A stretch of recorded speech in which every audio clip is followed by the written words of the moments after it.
This show is dedicated to helping you strengthen your family tree and live financially free. Welcome to the Marriage, Kids, and Money podcast, everybody. This is Andy Hill, and today we're talking about eliminating debt as a couple. According to a recent study by Northwestern Mutual, the average American holds $38,000 worth of personal debt outside of their mortgage.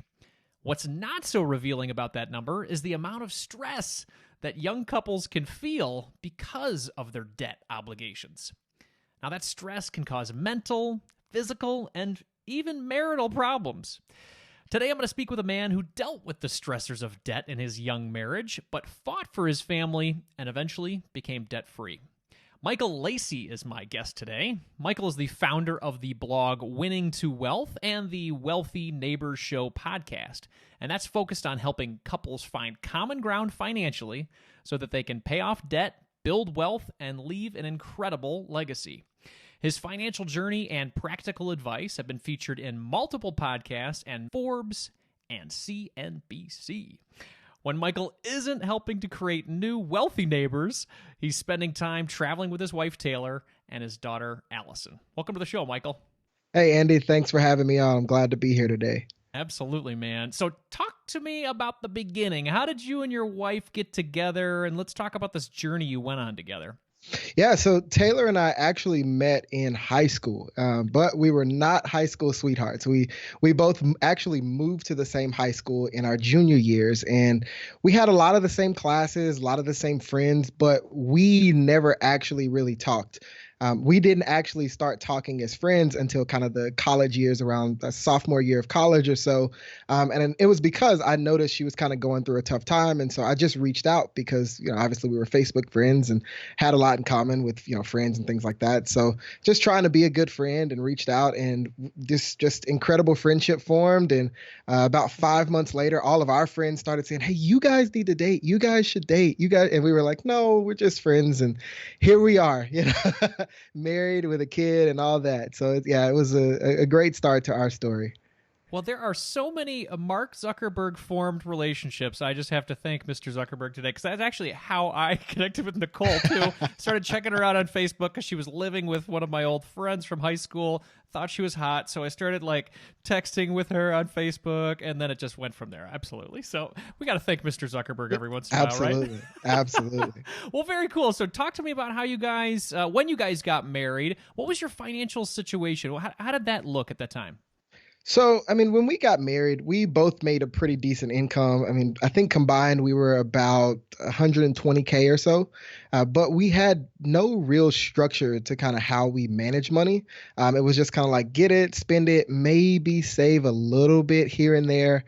But for the most part, we were just, young, early 20s. We had started our careers and we were just enjoying life, traveling, doing all that stuff, but no real vision for the future. And as a result, our finances took a hit for that. Yeah. So what do you mean they took a hit? Would you guys collect some debt? Talk to me about the debt situation. Yeah. So along the journey, we actually racked up $61,000 worth of debt, and it was just, silly stuff. For me, my first encounter with debt actually came from a road trip, actually. And my car broke down. I was about 20 something odd hours away from home, no savings. And all I had was just a credit card that I had, specifically set aside for emergencies. And so here I was in an emergency. And so the logical thing to do is just to swipe the credit card. And so I did that. And it was like the floodgates just opened, because from there, it was like emergencies just found me after that point. Like everything that could go wrong for the next couple of years did go wrong. And then I got used to getting that statement in the mail. And so then after that, it wasn't just emergencies. It was TVs. It was new clothes for work. It was just all these other things that I was making a good enough income to buy. But because that bill was just coming in every month and it had just kind of become numb to me, it was just kind of like, what the heck, just swipe it again. Yeah. So it was credit card debt. Was there any other debt that you were dealing with too? Yeah. And then, so 2 years before we got married, Taylor's car broke down and she ended up getting a brand new car. And then a year before we got married, I got a brand new car. So of the 61,000, I'd say about 20 or so was credit card debt and the rest was cars. So like 40K and auto debt. Yeah. Wow. Yeah. Those were some good cars then, huh? Right? Yeah, they were pretty new. We still have one of them. That's good. That's good. That's good. Well, yeah. I mean, it makes sense. You make good money. You come out, of college, and you're like, well, I deserve this. It feels good to spend money, and yeah, it's tough. So, what was your epiphany moment when you said enough's enough? For us, it was actually our honeymoon.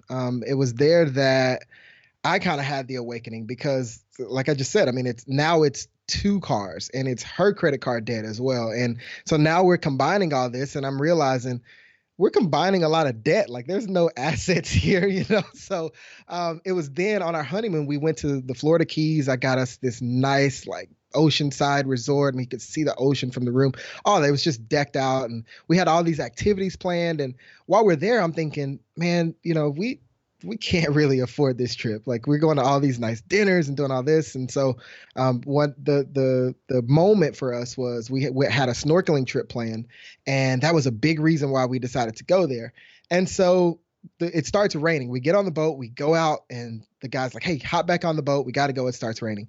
So we get back to the shore, and he goes, hey, I can either give you a refund or you can just reschedule it. And so me kind of having the thoughts that I'd been having was like, we'll take the refund. And my wife was not happy about that decision, my friend. And that led to a big argument on our honeymoon about money. And it was then that we actually had our first real conversation about her debt, my debt, and we laid it all out, which is a strategy I don't recommend. I recommend you have that conversation before actually getting married. What was going through your head at that point when you said refund? You said you were starting to feel like, what are we doing? Did it feel fake to you? Did you feel like you were on a trip that you didn't deserve or something? Well, what do you think? It was just like knowing that when we get home, we have bills and we have real life responsibilities that we have to cover, and just kind of looking at getting there with the flights, the luxury resort, and all the meals. It was adding up really fast. And so I just felt like, man, I don't really want to put us in a bad spot when we get home and we have things that we have to do.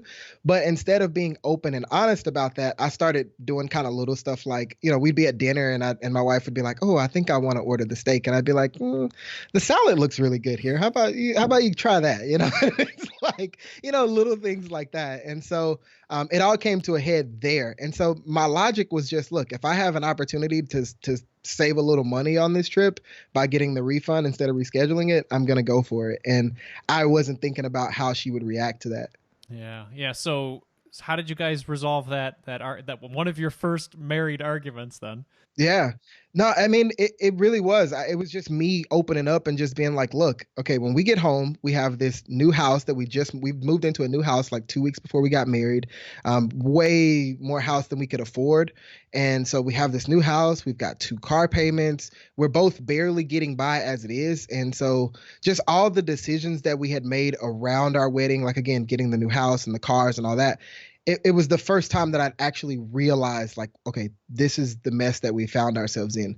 And so once I was able to actually open up and say, okay, this is how I feel about this, I don't feel comfortable spending this much because we have these responsibilities, she kind of was like, yeah, you do have a point. But also on her side, she was like, look, man, we've been traveling our whole relationship. Why didn't we just go somewhere we could afford instead of you dragging me all the way out here and making me look like an idiot, And so we just kind of resolved it in that way of like, okay, I understand where you're coming from, and she understood where I was coming from, and so that was kind of that. Yeah, it's funny because you have in your mind, or a lot of people have in your mind, when you get married, you want to do those big things. You want to go do something incredible, and then when you get there, you're like, oh wait, this place is pretty damn expensive. How about the salad, right? Yeah. I feel you, man. We're laughing together. So we can laugh about it now, but exactly, it was not funny then. Well, it's tough because you want to do those great things. You want to make these memories with your brand new bride and say, this is the epic adventure we went on, and throw it up on Instagram for everybody to see, right? So and I felt like she deserved it. You know what I mean? Yeah. She's a great woman, and that was my logic, was I wanted to give her the best. And so because of that, I felt like I had failed because I hadn't lived up to what I said that I was going to do as her husband. And so that was a part of it too, just kind of like feeling like my ego was a little bit bruised. Yeah, absolutely. I hear that. So let's talk about where you guys took it from there. So you had a conversation where you opened up, and that can be hard for people, especially men sometimes, to to say, hey, here's where I'm vulnerable. Here's where I've got some background that I need you to work with me on, and I'm not making all the right decisions, but I'm here with you to do that going forward. So talk about some of the steps you guys took together to get on the same page from that moment forward.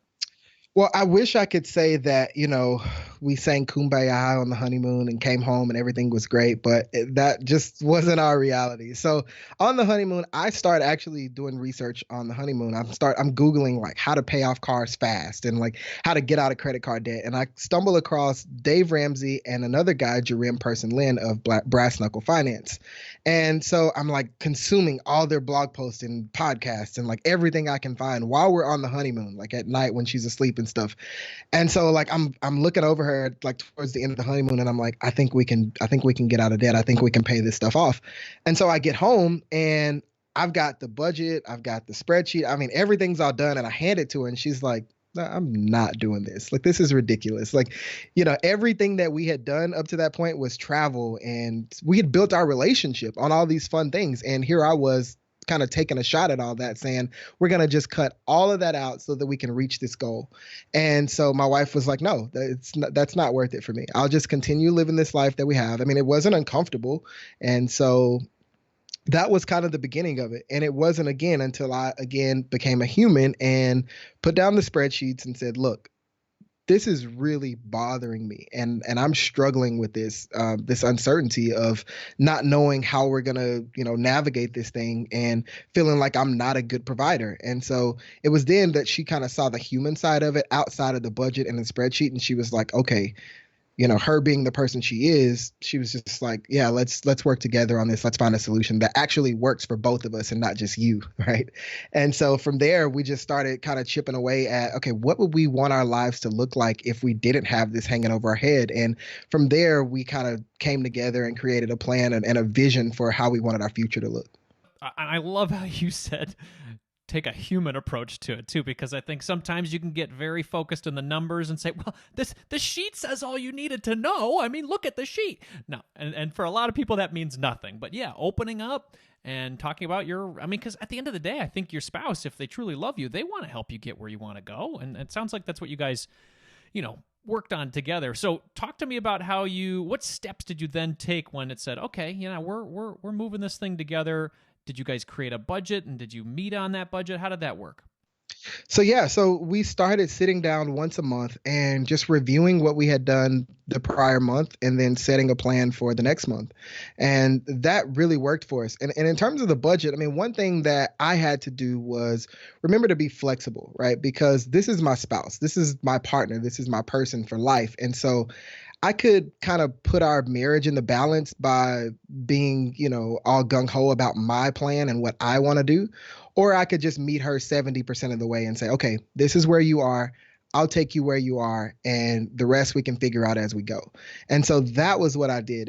She was like, look, I'm still going to get my hair done. I'm still getting my nails done, and we need to go out to dinner every so often.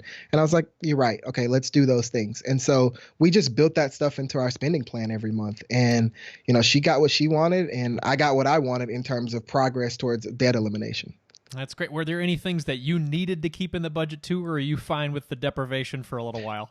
No, I was totally fine. I just wanted it done. Like, I was like, let's go. Whatever we got to do, I'll cut everything of mine so you can have whatever you want, and we'll just make it work. Yeah, I hear you, man. I hear you. So talk to me about that journey then. You guys made a plan. You said, all right, here's where we're going to, we got to make sure we keep these things in. What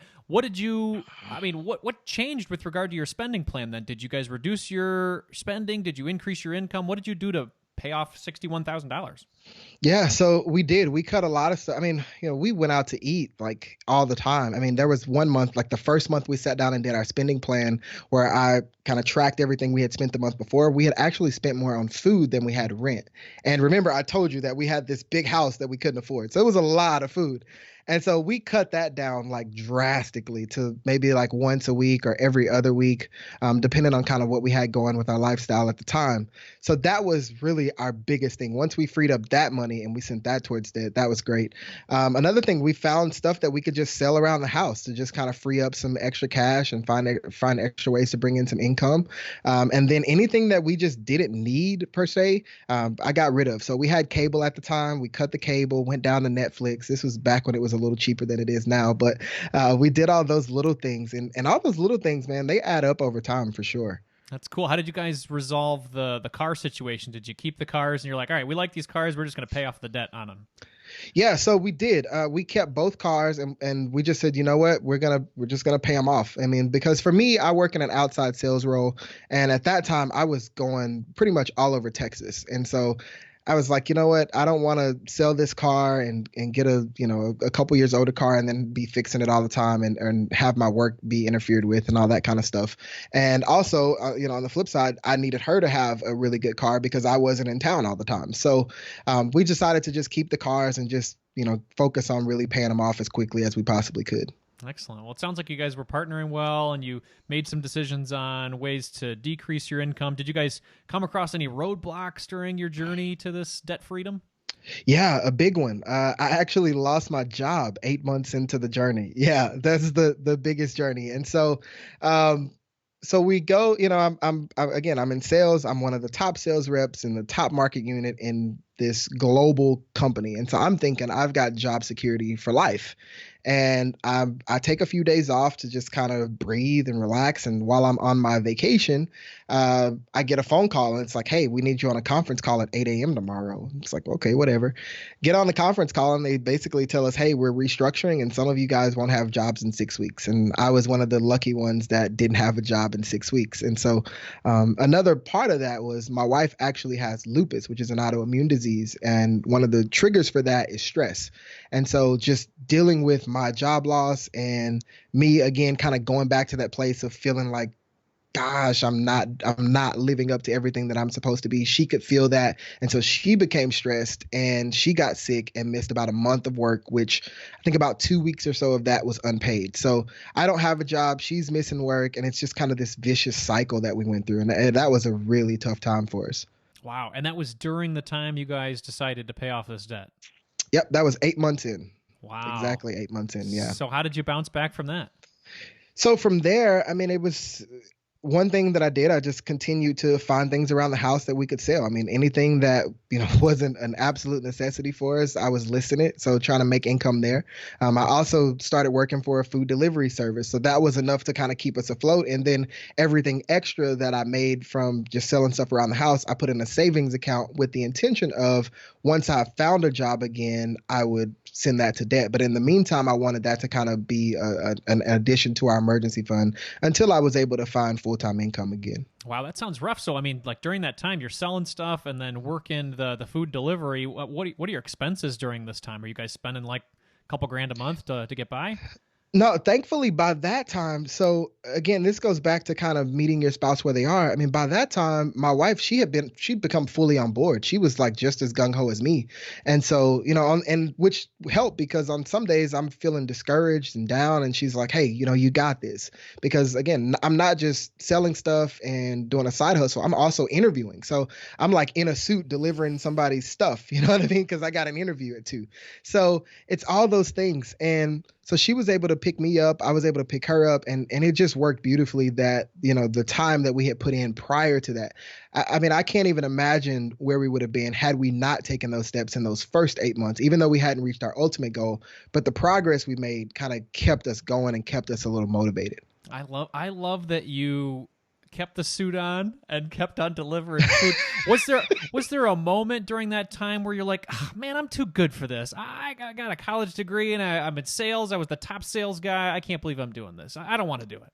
Yeah, every day. I felt like that every single day. I mean, let's just put it plainly. I mean, it's humbling, to go from where I was. And like I said, we were making good money. We were crushing our debt. We're building our dream life. And then to get 8 months into that journey and feel like everything is collapsing around you, not just losing my job, but my wife's health, and she's not working, and all these other things. And it's like, okay, will we be able to have kids because she has this autoimmune disease, and just all these other thoughts and feelings that come into your head around that time. So yeah, it was, I mean, almost every single day it was a struggle and a grind for me, for sure. What did you do to keep yourself motivated? Man, I'll tell you, I really leaned into my wife, and we really leaned into each other. I feel like that time period in our marriage was really pivotal for us, because since then, going through that, it's like nothing compares to it. We've not experienced anything like that. And so anything that comes up now, it's like, okay, we can have a brief conversation. We can talk about anything. We can lay our feelings and emotions out there. And it's just kind of unified us as a couple. So that was the big thing for me, is we just kind of leaned into each other and we're like, you know what, if you're not quitting, I'm not quitting, and we'll just keep plugging away at this thing every single day, little by little. That's great. I love that partnership. So talk to me about the day you guys were able to pay off all this debt. When did you get there? How long did it take? Talk to me about that. So that was February of 2016, and that was almost 16 months to the day after our wedding day. And so that was just an incredible moment for us. I mean, hitting submit on the button, you kind of build it up in your mind. You're like, oh, it's going to be this fantastic thing. And it wasn't. It was kind of anticlimactic, but at the same time, you have this realization that, okay, now from this point forward, everything that we earn is ours, and we get to direct it how we want to. And it's not obligated to pay for anything that we've done in the past. We get to direct our money going forward. And that was the big thing for us, is just looking at our paychecks going, okay, what do we do now that we're not sending almost $4,000 a month towards, credit cards and cars? And so trying to figure that part out. Talk to me about what you guys did with that money then. So you had all that extra money. What did you guys do with it? Yeah, I mean, so naturally, having gone through the job loss and her illness and everything, it was just right for us to build our emergency fund. And I know a lot of people say 3 to 6 months, but for us, with my job volatility and everything, we felt comfortable with about 9 months of our expenses saved up. And so that was our first priority. And then once we took care of that, we just started sending all that money towards index funds. And it's been incredible just watching that grow over the last 4 years. I mean, it's awesome. That's cool. Talk to me about what that means. So were you guys sending it to your retirement, like through an IRA, or is this taxable brokerage? What did you do with that? And how are you buying the index funds? Yeah, so we first started with my 401k and my wife's 403b. And so we would send money there. And then from there, we broke down into our Roth IRAs. And then we would go back and then max out the 401ks from there. And then anything that was left after that, we would go to the traditional. And so that's kind of been our structure, is get the match, move over to the Roth, go back and max out the 401k. And then from there, go to the traditional IRA. And for the most part, that's been a pretty good number for us every single year. And so that's kind of how we've been building wealth since then. That's great. So, I mean, for the past 4 years, it's been going up pretty crazy on the market, probably since 2016. So have you seen that balance grow quite a bit for your retirement? Yes. Yeah, there are days when I look at it and it's just like, this is insane. I don't even understand how this works like this. Like, I mean, you understand compound interest and all that, but it's just like, man, on one hand, this is what we set out to do, right? When we sat down and we were having those discussions, it was about building wealth so that we can have time freedom and do things we enjoy and all that. And so to be able to build our life to get to this point and to build our network to where, I was able to walk away from a super toxic work environment, and not even have a job lined up. So to go from losing a job and that being stressful to being able to walk away from a toxic job with nothing lined up and not even blink, I mean, it's incredible. Talk to me about that career change. So you lost your job and then you found another one and now you've made more career changes. Tell me about that. Yeah. So the job I had, the second job, we actually kind of went through a transformation there. They wanted to kind of restructure the company, hired some new people, and the direction the new people wanted to go, it just didn't fit my skill sets. It didn't fit my personality. They were asking things of me that I just wasn't comfortable doing. And so I just said, you know what, this is not what I want to do. So I would come home and I would be just frustrated every single day. And my wife goes, why don't you just quit? I'm like, no, I can't quit. Like, I gotta work. I can't quit. And she's like, but we have the money. Like, that's why we built this, is so that you can do the things that you want to do. And so I took that leap. I left the job. And shortly after that, I actually found a job where my salaries almost doubled what it was. And it's been great for my skill set. It's great for my personality. I love what I get to do every single day. And it's just been incredible. So that's just a testament to the journey, man, and putting all the work in. So between your supportive wife and your 9 months of emergency fund and a pretty healthy retirement, I guess, did you even think that that was a possibility when you were unemployed, working the food service? And would you even think that that was a possibility to make bold decisions like that? I knew that it was what we wanted, but I didn't know it would happen so fast, right? Like, I mean, here we are 4 years later, and these are things that I've accomplished in just those 4 years. So I thought that was something that would happen in the distant future, maybe 10, 15 years, where I would have that kind of control over my career and all those things. But what I realized was that, man, when you have that money, you can make those decisions. Like, I don't have to work the job that I have now. And what that's done for me is it's made me actually better at my job, because I go in every day excited to do what I do. And so it's made me even more productive. I've hit even more sales bonuses and all that kind of stuff because of the diligence and the perseverance that we displayed while we were paying off our debt and in the 4 years since. Yeah, that's incredible. Let's talk to the person who's listening right now that's thinking, you know what, he's done all these incredible things in 4 years because he's making six figures, and you know what, that's great, but I don't make six figures, and how do I get ahead when I'm not making as much as Michael? Yeah. So, the one thing I tell people is you have to look at your ratio. Like, for us, we had $60,000 worth of debt.